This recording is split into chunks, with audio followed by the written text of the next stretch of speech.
우리나라가 가장 빠른 속도로 고령화가 진행되고 있는 현실에서 아플 때 나를 돌봐줄 사람이 있는지 생각해보면 나이 든 분들에겐 매우 중요한 문제가 됩니다.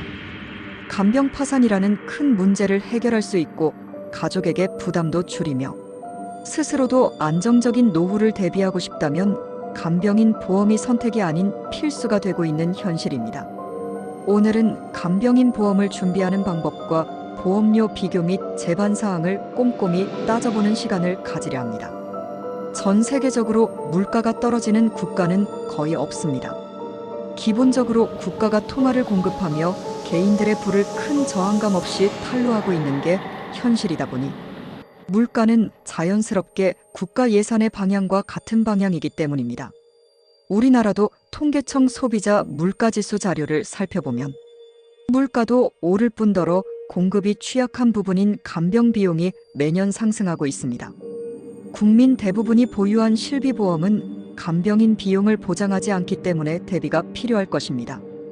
보험이란 게 장기보험이 많다 보니 잘 알아보고 설계를 잘 해놔야 든든한 것입니다. 한 달 보험료는 큰 차이가 없다 해도 20년이면 한 달에 10,000원이면 240만 원의 차이가 발생합니다. 또한 5년 후부터 보험금이 체증되어 20년 후에는 2배까지 늘어나는 회사도 있으니 선택은 매우 중요합니다. 근래의 간병보험은 입원 후 간병인을 사용했을 때 하루 10만 원에서 20만 원씩 지급받고 요양병원의 경우는 하루에 5만 원씩, 간호간병 통합 서비스는 하루 5만 원에서 7만 원씩 보상받을 수 있는 설계입니다. 10여 개의 보험사에서 제공하는 서비스인데 각각의 보험사마다 보장 범위가 제각각이고 보장 시기도 다르기 때문에 잘 살펴보고 결정해야 할 것입니다. 보험사마다 갱신형도 있고 비갱신형도 있는데 소비자 입장에서는 비갱신형을 선호할 것입니다. 일반적으로 보험료는 갱신형보다 비갱신형이 소비자 입장에서 부담이 적으니 말입니다. 어떤 기준을 두고 결정해야 할지 살펴보겠습니다. 세 가지가 중요한 사항인데요. 첫째로 가족 간병이 되느냐입니다. 장기간 입원하여 간병인을 사용할 수도 있지만 단기간 입원할 수도 있습니다.短기간의 경우에는 가족에게 직접 도움을 받을 수는 가족 간병의 경우 보험금을 지급받을 수 있는 보험사도 있고 지급해주지 않는 보험사도 있습니다. 약관을 따져보았을 때 가족 간병도 인정해주는 보험사를 선택하는 것이 무엇보다 중요할 것입니다. 문구가 약관상 명시되어 있어야 가족 간병도 보장을 받을 수가 있는데 실질적으로 가족 간병을 해줬다는 간병 기록지나 간병 사용 확인서 등의 서류들을 함께 제출해야 합니다. 두 번째는 보장 금액입니다. 간병인 사용일당 보험의 보장은 간병인 사용, 요양병원, 그리고 간호간병 서비스의 세 가지 분류로 나뉘어져 있는데 보험사마다 보장 한도가 다른 것이 현실입니다. 요양병원을 제외한 간병인 사용일당은 15에서 20만 원이었는데 5월 들어 낮아져 10에서 20만 원으로 보장 한도가 낮아졌습니다. 또한 장기 입원을 할 수 있는 간병인 사용 금액도 요양병원의 경우도 10만 원 이하로 낮아져 보통 5만 원입니다.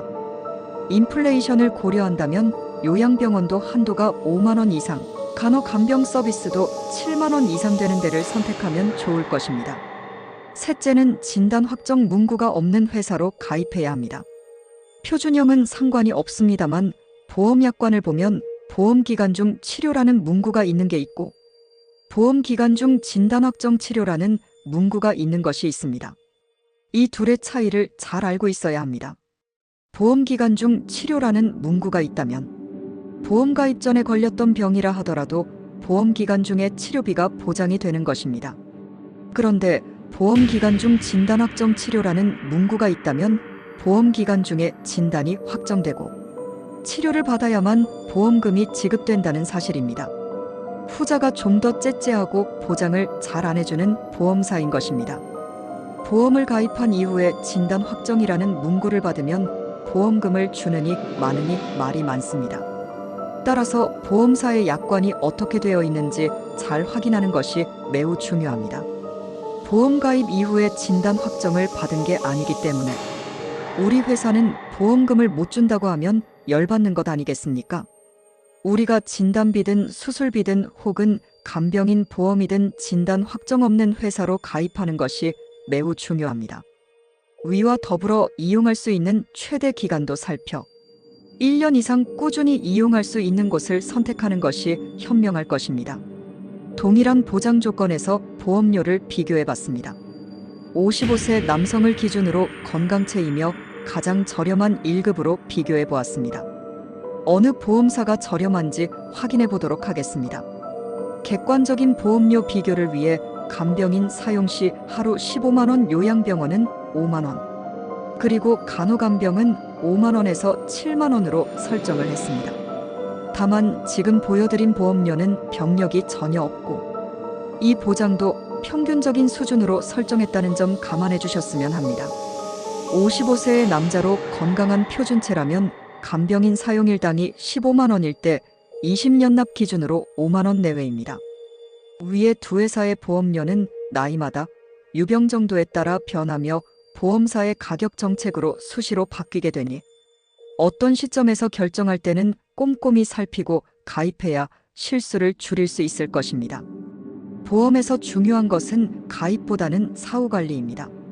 치료를 받고 보험금을 청구했을 때 이러저러한 이유로 보험금을 줄 수 없다라고 하면 계약자가 얼마나 속상하겠습니까? 고지 의무를 다하고 인수예외 질환도 확실히 체크해서 보장이 잘 이루어지게 해야 하는 것이 무엇보다 중요합니다.